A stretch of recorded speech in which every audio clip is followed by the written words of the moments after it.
সবাইকে স্বাগত। বন্ধুরা, আমি আজকে বানিয়ে নিলাম চিংড়ি কষা। চলুন দেখি কেমন করে বানালাম। আমি প্রথমে চিংড়ি মাছগুলো নুন হলুদ দিয়ে মাখিয়ে ফ্রাইং প্যানে তেল গরম করে ভেজে নিলাম।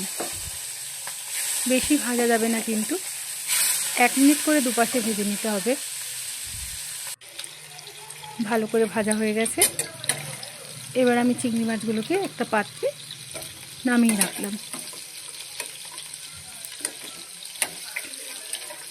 চিংড়ি মাছগুলোকে সব ভালো করে নামিয়ে রেখে এবার আমি পরবর্তী আইটেমগুলো দিয়ে দেবো। ফ্রাইং প্যানের মধ্যে একই তেলের মধ্যে আমি দিয়ে দিলাম পেঁয়াজ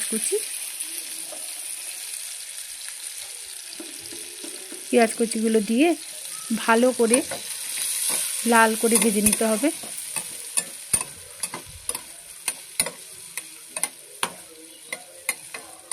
লাল করে ভেজে নিচ্ছি, দেখুন অনেকটাই নরম হয়ে এসছে পেঁয়াজগুলো। এরপর আমি দিয়ে দেবো 1 চামচ আদা বাটা,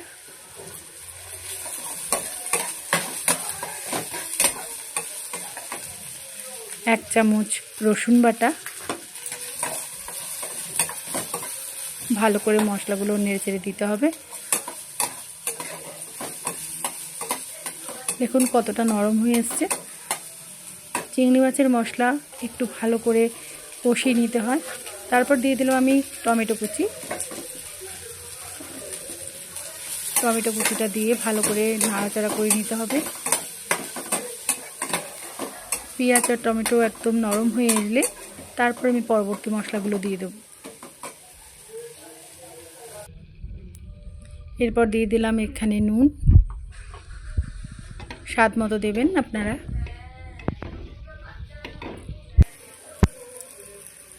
তারপর দিয়ে দিলাম 1 চামচ জিরে গুঁড়ো, 1 চামচ ধনে গুঁড়ো,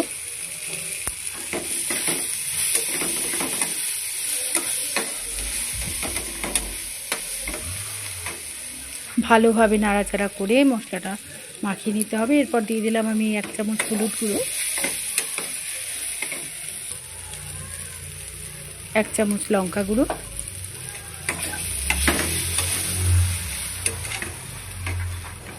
এখানে কিন্তু আমি কাশ্মীরি লঙ্কা গুঁড়োটা ব্যবহার করিনি, নর্মাল লঙ্কা গুঁড়োটাই দিয়েছি। তারপর মশলাগুলো যাতে পুড়ে না যায় সেজন্য আমি জল দিয়ে দিলাম কিছুটা।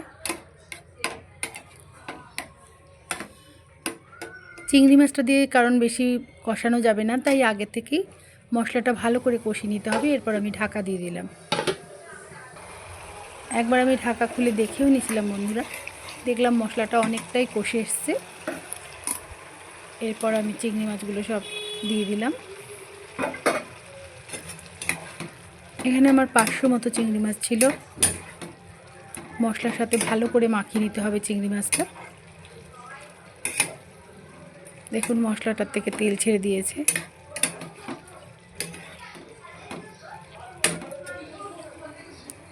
চিংড়ি মাছ কিন্তু বেশি রান্না করা যাবে না, জুসিনেসটা কমে যাবে,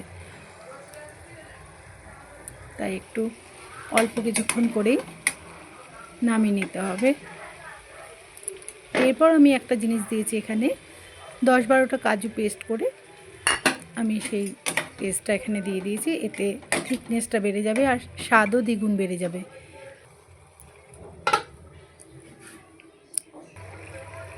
এরপর কয়েকটা দিয়ে দিলাম ফ্লেভারের জন্য চেরা কাঁচা লঙ্কা। আবার ঢাকা দিয়ে দিলাম। তৈরি হয়ে গেল আমাদের চিংড়ি কষা। ভালো লাগলে ভিডিওটি সাবস্ক্রাইব করে দেবেন, লাইক করে দেবেন। দেখুন কত সুন্দর দেখতে হয়েছে।